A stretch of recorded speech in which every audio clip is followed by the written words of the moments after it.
Olá, hoje nós vamos dar continuidade na nossa primeira aula sobre leitura. Nós vamos trabalhar na aula de hoje como se dá essa questão da leitura, que passos eu devo seguir para fazer uma boa leitura.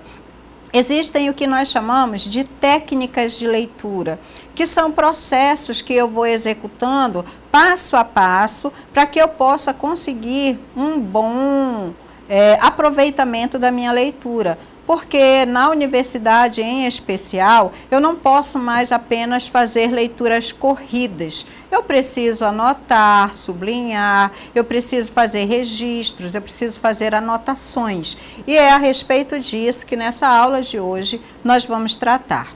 Nós vamos agora ver como nós podemos fazer uma leitura e tirar dela mais proveito, porque nós precisamos ter uma leitura eficaz, uma leitura eficiente e uma leitura principalmente que nos ajude na questão do tempo, porque normalmente nós não temos tanto tempo assim para nos dedicar à leitura.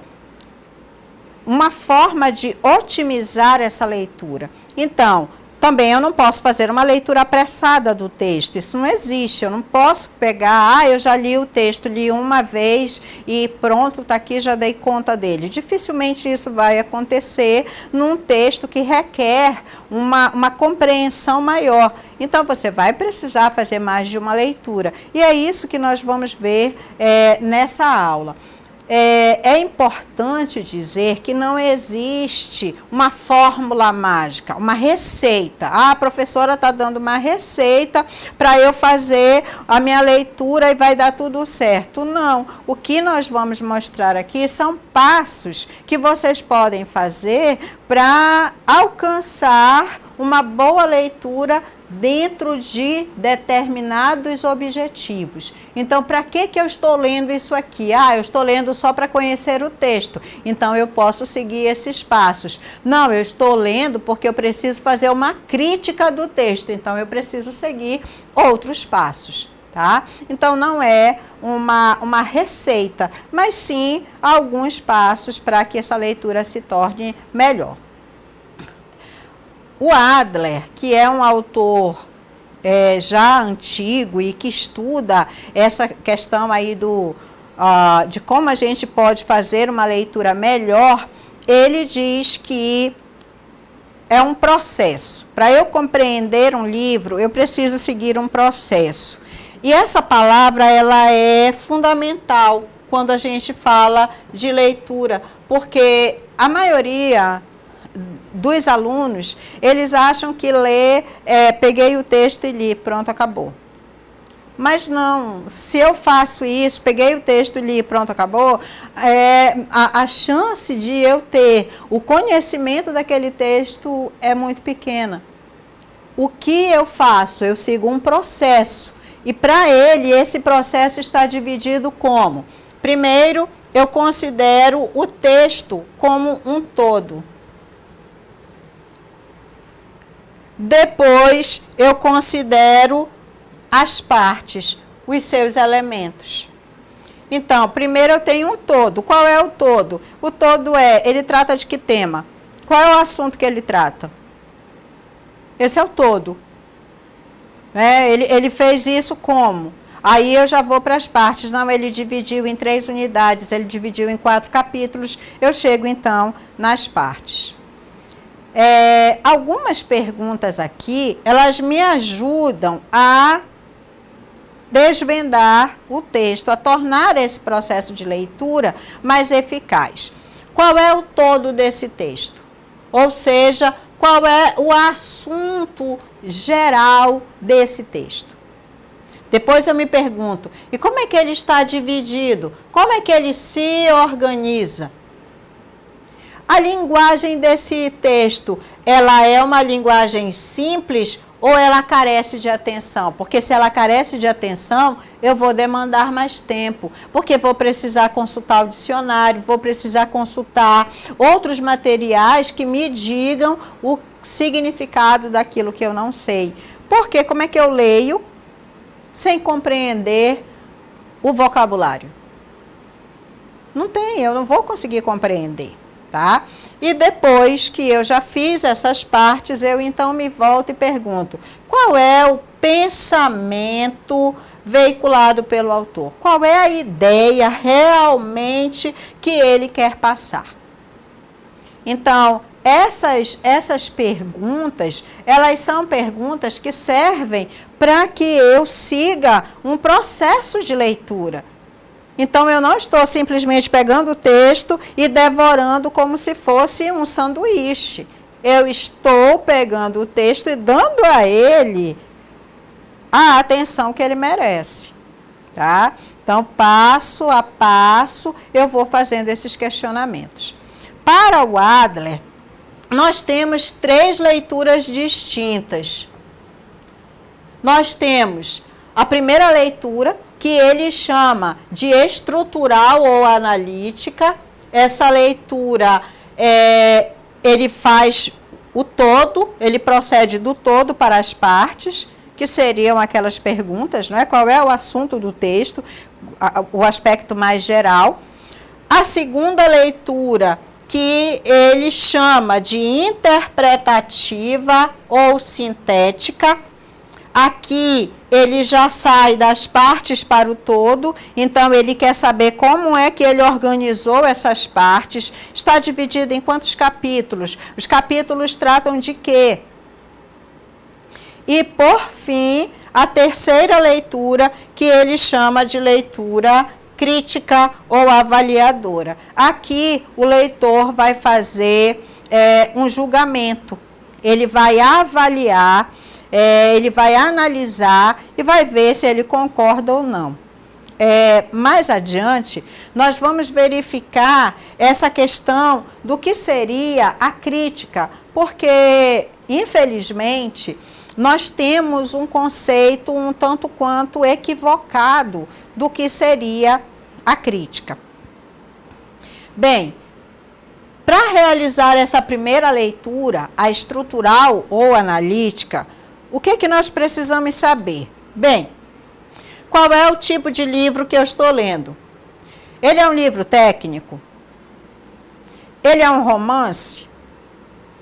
Ele é uma revista da atualidade? É um texto da atualidade? É um artigo científico?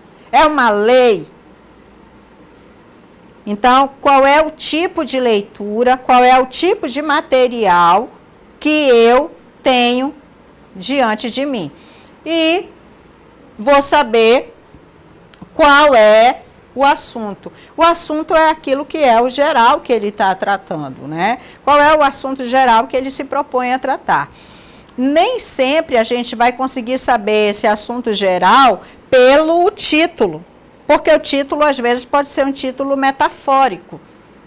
Então, às vezes, é preciso que eu, para saber o assunto, eu leia a apresentação dele, eu veja o sumário, e esses são 2 pontos fundamentais num livro: sumário e a introdução que ele faz, a apresentação que ele faz.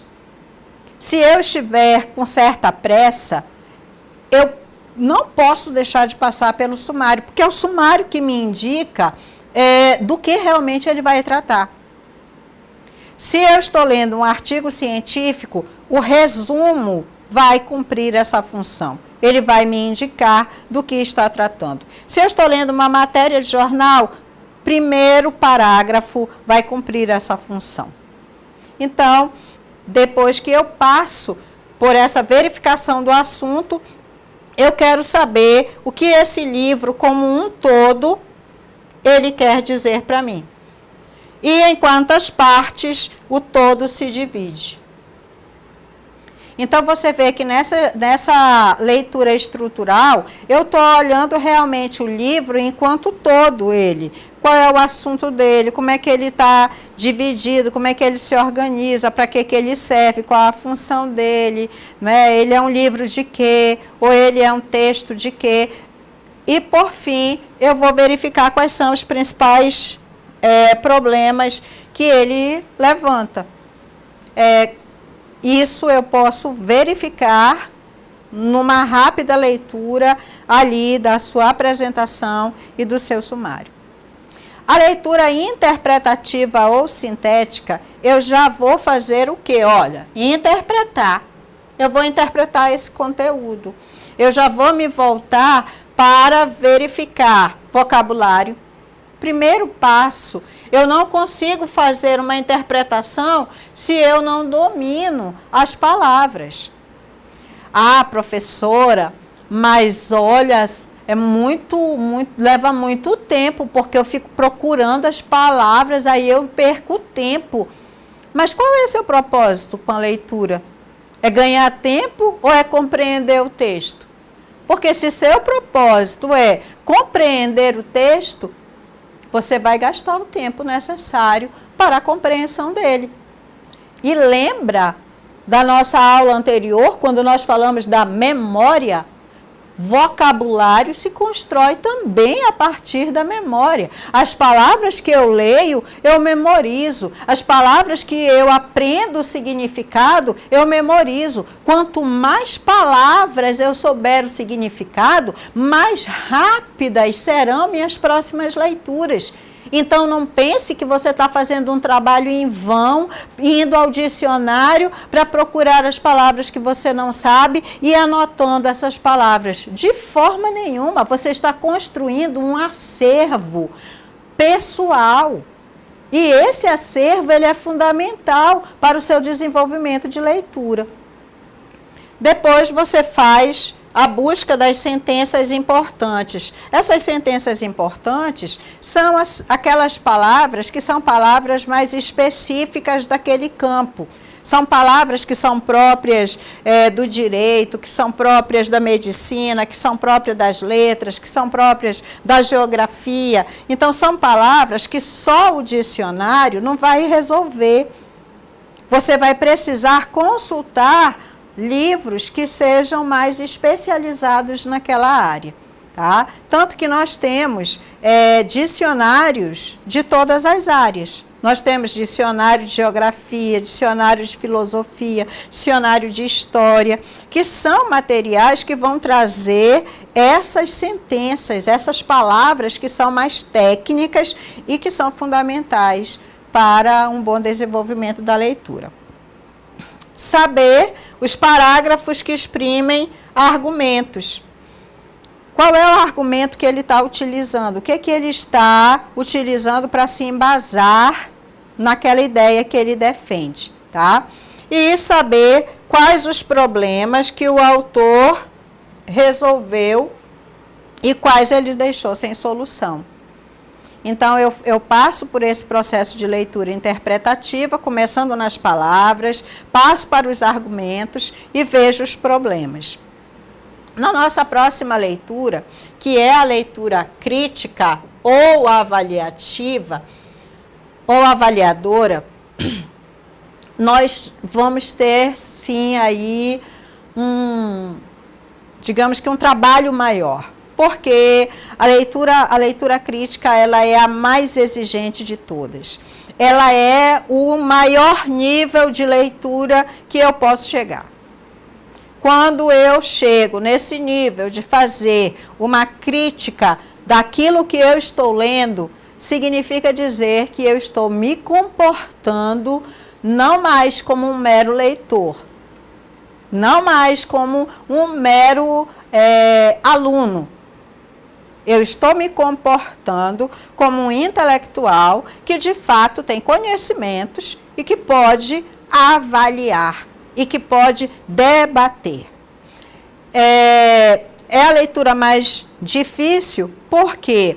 Porque o aluno vai precisar analisar a obra lida e ele vai discutir esse assunto a partir de outros conhecimentos que ele já tem. Bem, aqui nós precisamos fazer um parênteses. O que é ser crítico? Professora, ser crítico é quando a gente fala mal dos outros. Aí eu estou sendo crítico. Não, não é isso.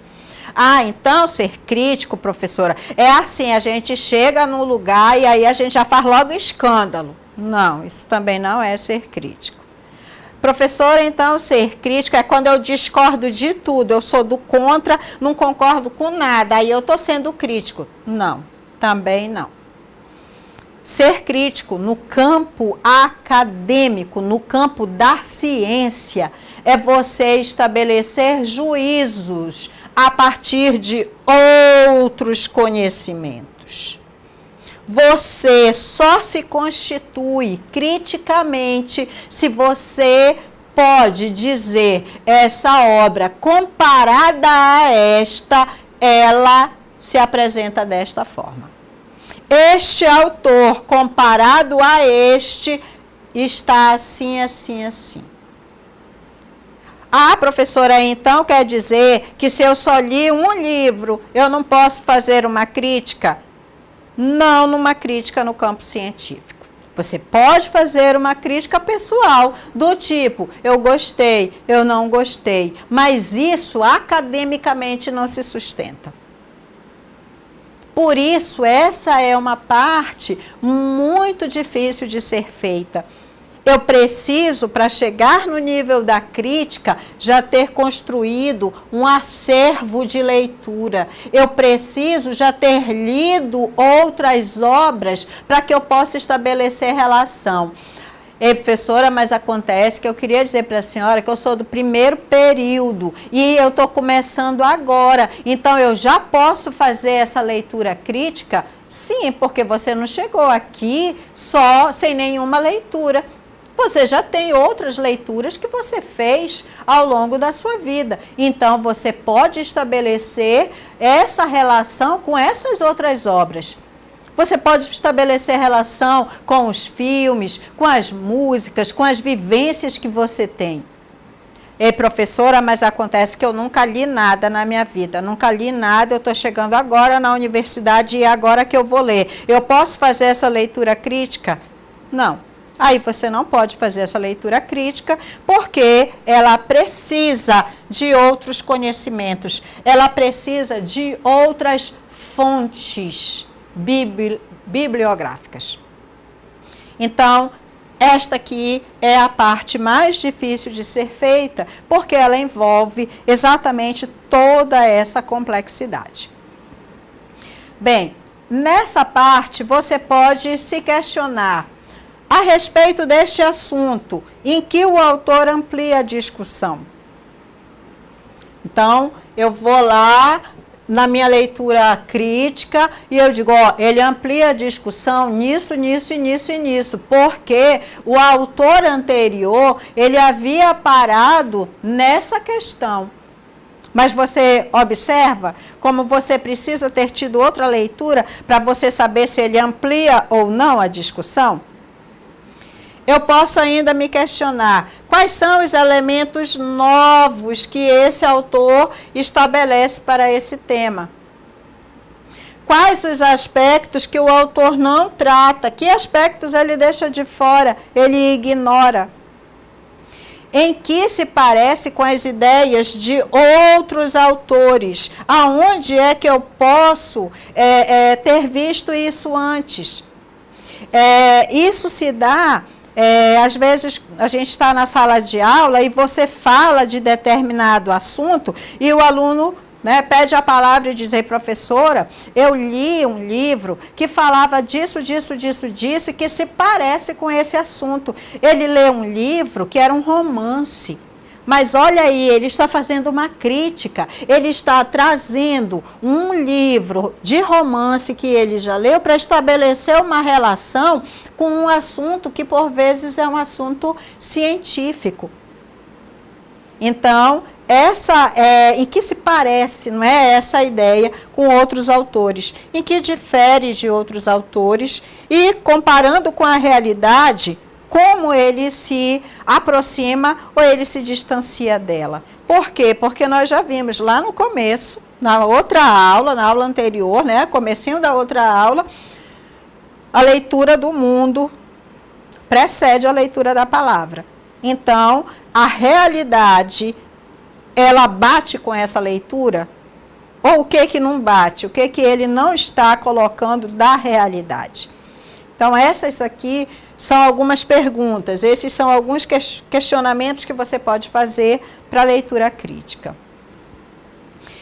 De uma forma mais estruturada, né, mais sintetizada, nós podemos dizer que na análise da estrutura do livro, a gente vai olhar o assunto, né, como é que ele se classifica de acordo com o seu tipo e o assunto. A gente vai expor como é que ele se constitui, como é que ele está organizado, quais são as partes principais do texto e o problema ou problemas que o autor trabalha. Então, isso numa primeira análise. É importante também dizer para vocês que, às vezes, na universidade, o professor ele só quer essa leitura aqui, ó. Ele te dá um texto e ele não quer que você amplie para a leitura crítica. Ele quer que você faça só essa leitura aqui do texto, que seria mais estrutural. Aí ele pergunta lá, olha, vocês vão ler esse texto, vocês vão me dizer qual é o assunto, as ideias principais que o autor defende. Então, olha, ele não está te pedindo, faça uma análise crítica do texto. Não, ele quer que você trate dessa análise aí, né? Uma análise da estrutura do texto. Outra leitura, que é a da interpretação do conteúdo, aqui eu já tenho um trabalho mais profundo, porque eu vou aqui verificar quais são as proposições, ou seja, quais são as principais ideias que esse autor propõe, quais são as sentenças mais importantes, os argumentos, como é que ele está querendo convencer daquela ideia que ele está utilizando. Então, ele trouxe uma ideia, mas ele não vai somente com as ideias dele ali colocadas, ele vai conseguir desenvolver um bom texto. Não, ele tem que apresentar os argumentos que vão ser a base para consolidar aquela ideia principal. Então, eu vou lá e analiso qual é a ideia principal desse autor, quais são os argumentos e verificar quais são os problemas que o autor resolveu e os que ele não resolveu.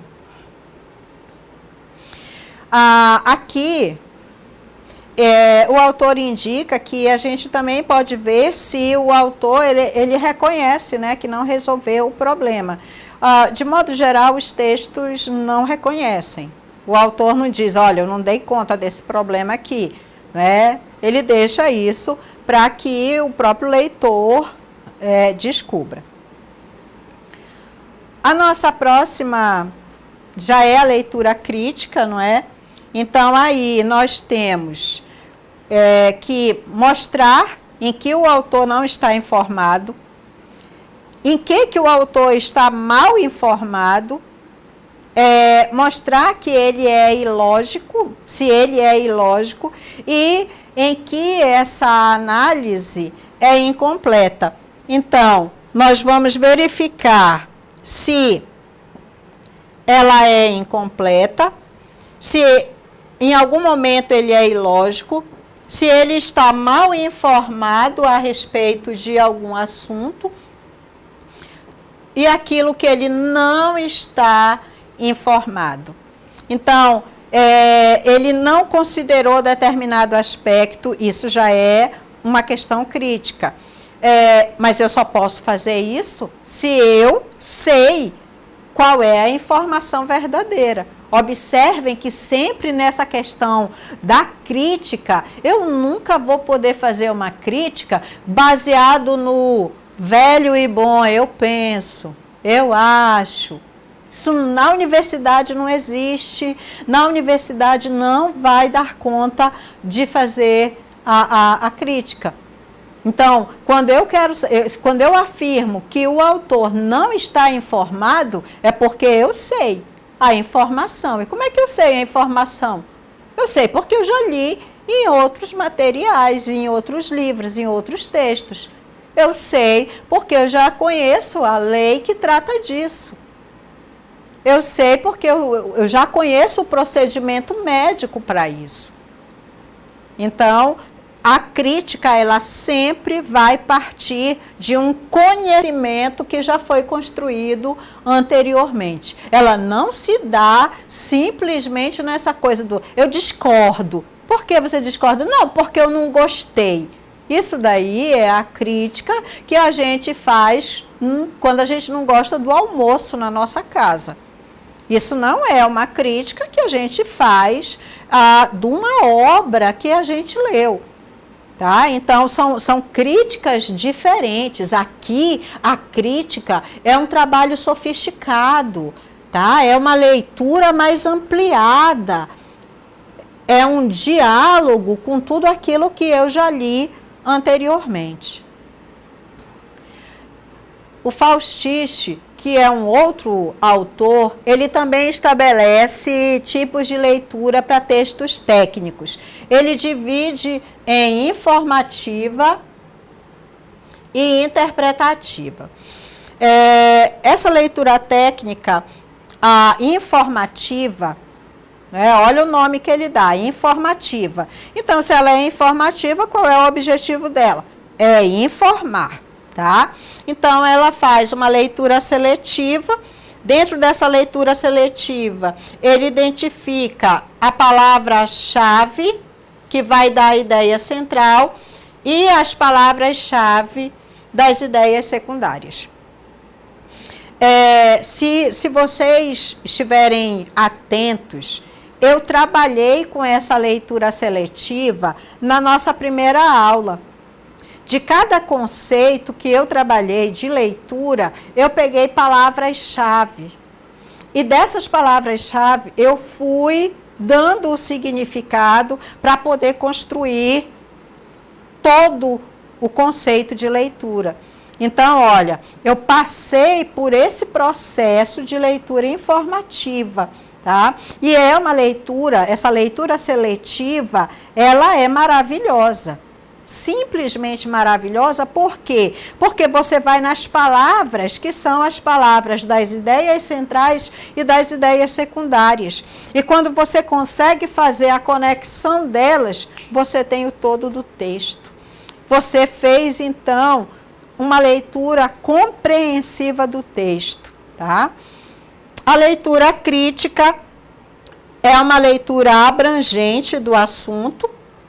Ela vai ver a hierarquia das ideias, quer dizer, como é que as ideias estão colocadas. Primeiro ele trata disso aqui, depois ele elenca isso, depois traz mais isso daqui. Então, ele hierarquiza essas ideias.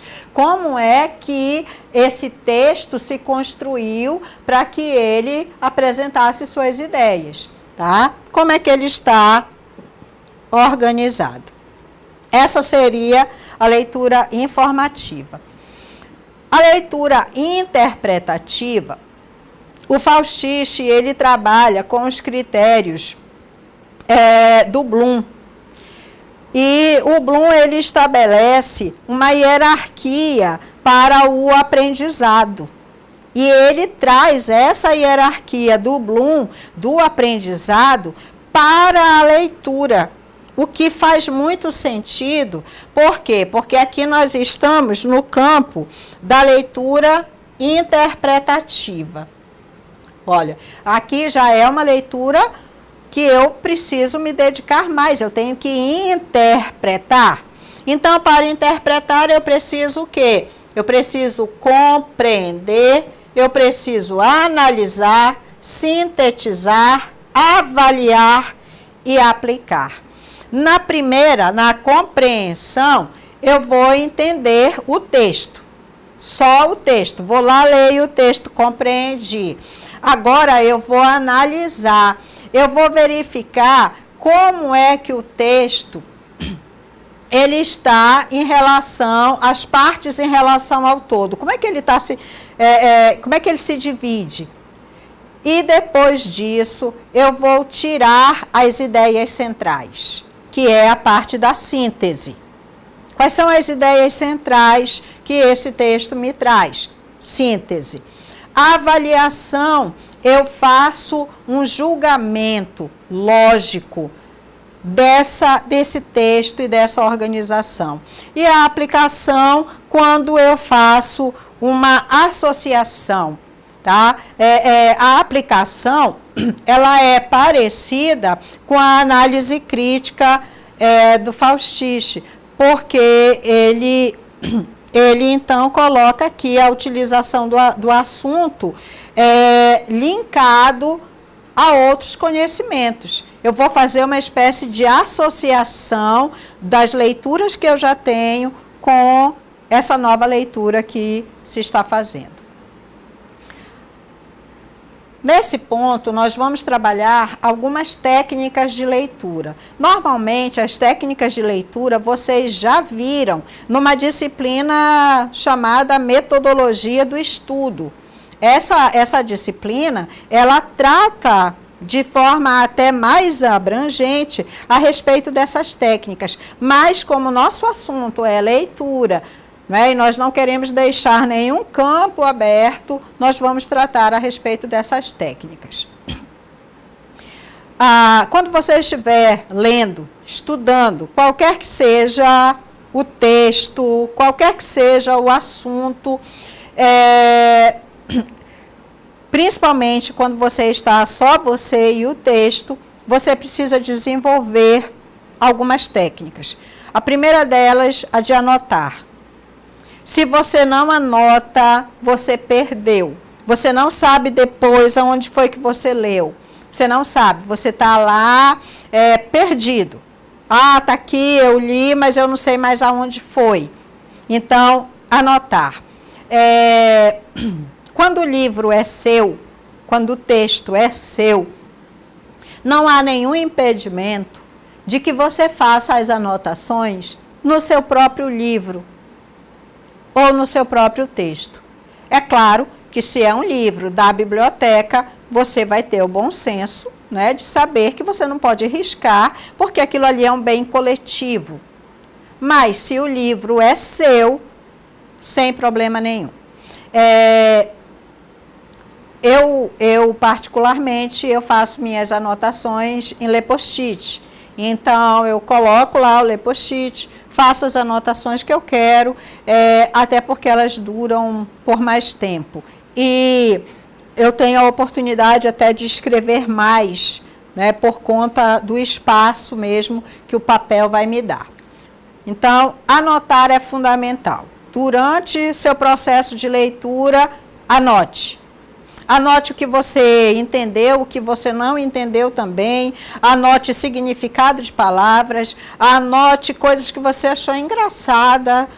Anote aquilo que você acha que mudou sua vida, que é uma informação que você não sabia, que lhe deixou muito surpreso. Anote. Enfim, é preciso anotar.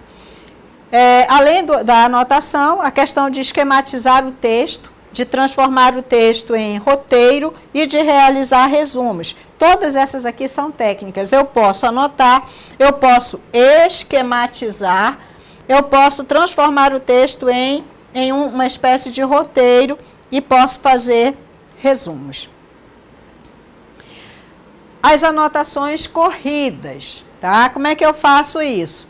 Eu realizo a leitura total do texto sem interromper, eu releio o texto, vejo palavras que eu não sei o significado no dicionário, nós já conversamos a respeito disso, isso é fundamental, eu não avanço se eu não sei o significado das palavras. Depois busco, não é, todas essas palavras que eu não sei no dicionário ou em almanaques, destaco assim, aí começo a fazer o trabalho de destaque das palavras-chave após eu ter compreendido o texto. E posso fazer anotações. E essas anotações, elas podem ser revisadas ao longo das leituras. As anotações esquemáticas, que nós já estamos tratando, olha, eu não estou mais fazendo uma mera anotação, eu estou fazendo um esquema. Um esquema, ele pressupõe que eu coloque uma certa hierarquia, tá? Nós temos aqui, olha, nessa apresentação aqui, isso aqui é um esquema. Eu estou esquematizando para vocês como é que faz as anotações esquemáticas. Isso aqui, olha, tem pontos principais do assunto, tá? Então, essas anotações esquemáticas, elas ordenam hierarquicamente as partes principais do conteúdo. Isso aí é fazer um esquema, tá? Então, às vezes também o professor diz, ó, eu quero que vocês façam um esquema do texto tal. Aí o aluno diz, como é que faz um esquema? Um esquema, palavras ou sentenças, frases curtas, que estão sintetizando o texto na ordem em que ele aparece, tá? Deve ser feito após o estudo do texto, pode ser apresentado como um esquema vertical ou por palavras-chave. Esse esquema vertical, né, ele vai sendo anotado aqui, um embaixo do outro, só as frases, tá? Ou, às vezes, só em palavras. E nós temos diversos tipos de esquemas, dentre eles o mapa conceitual, o organograma, que no caso é isso aqui. Isso aqui é um organograma, tá? E as anotações resumidas. Olha, aqui nós já estamos falando de resumo. Como é que eu posso tratar? Já estou no campo mais avançado. O professor disse, olha, lê esse texto e faz um resumo. Então, o que que eu faço? O resumo, ele proporciona um melhor resultado para a leitura, porque eu vou escrever, eu vou fazer um texto, tá? A respeito da leitura que eu fiz. Então, ele já é um trabalho maior do que os outros dois, do que a simples anotação, do que o esquema. O resumo, ele já pressupõe que realmente eu vou montar um texto a partir dessa leitura que eu fiz, tá? Então, ele apresenta uma síntese das informações extraídas. Ele vai sintetizar essas informações, e isso é importante porque, às vezes, o aluno recebe um livro de 15 páginas para ele fazer um resumo, e o resumo dele dá 30 páginas. Quer dizer, ele não resumiu, né? Porque ele escreveu mais que o autor. Então, resumir é fazer o quê? Uma síntese. Ele consiste na condensação do texto, apresentando o quê? Apresentando as ideias principais, e ele vai obedecendo a estrutura dessas ideias que apresentam no texto, tá? E, por último, isso aqui é uma informação importante. Ela deve ser feita em parágrafos. Ela mantém as ideias do texto. Um resumo, ele não altera o texto, ele mantém as ideias do texto. Porém, a escrita é do aluno. As ideias de quem são? Do texto, tá? Tá aqui, ideias do texto, mas as palavras, a escrita é do aluno. Então, o aluno diz assim, ei, professora, a senhora pediu para fazer um resumo. É para eu fazer com as minhas palavras ou com as palavras do autor? Com as suas palavras. Porque se você fizer com as palavras do autor, o que é que você está fazendo? Você está fazendo uma cópia. Cópia é quando eu pego o que está lá dito pelo autor e escrevo aqui. Isso é cópia, isso não é resumo.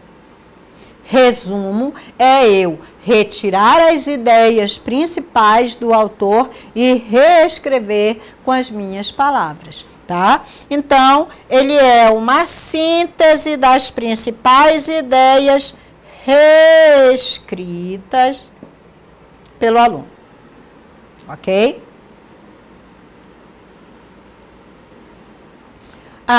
Já chegando, não é, ao fim da nossa aula de hoje, nós temos ainda mais duas técnicas, a de sublinhar e o vocabulário, tá?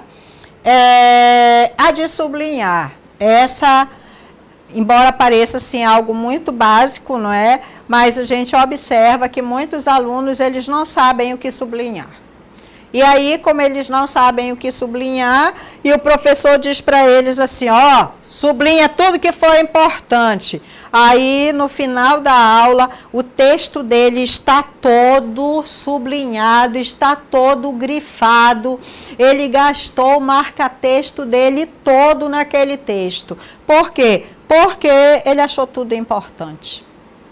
Tá? Então, essa técnica de sublinhar, ela às vezes é mal utilizada, tá? Então, você faz a leitura, se você é dessas pessoas que tem dificuldade para saber o que você vai sublinhar, faz a primeira leitura sem sublinhar nada e começa a sublinhar na segunda leitura, porque aí você já entrou em contato com o texto, você está mais familiarizado e você vai conseguir saber o que realmente ele quer te dizer. E aí você vai, então, nas palavras-chave, nas ideias centrais, tá? E o vocabulário, quer dizer, quem pouco lê tem vocabulário reduzido, é o que nos diz Medeiros.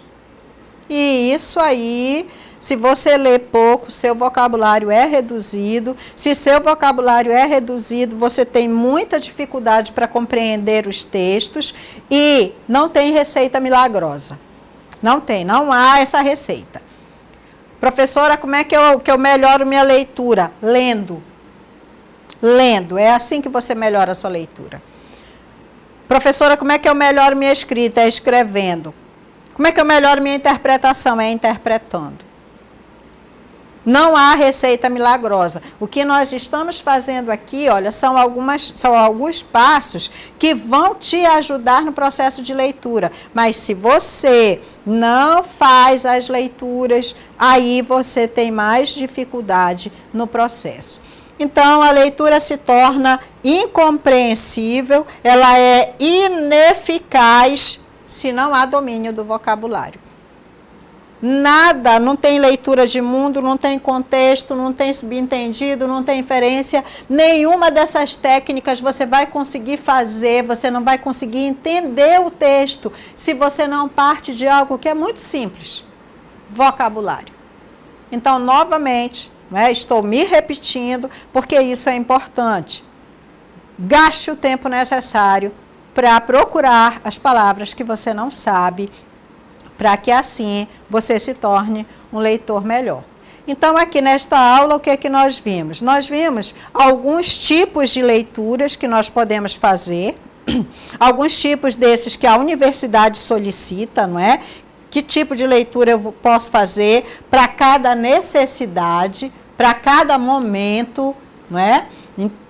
E é a partir disso, para que você, então, se constitua enquanto um leitor mais eficiente, tá? Então, aqui nós finalizamos a aula e essa unidade de leitura, que é uma unidade fundamental para o desenvolvimento da vida acadêmica, porque sem leitura você não vai se tornar um bom profissional, principalmente no mundo de hoje. Hoje você precisa ser independente. Você precisa ter autonomia. E autonomia significa dizer ler por conta própria, compreender um texto por conta própria. Por isso, essa unidade, ela é fundamental, ela é decisiva na sua formação acadêmica. Leia, leia tudo, leia muito, leia bem e até a próxima aula.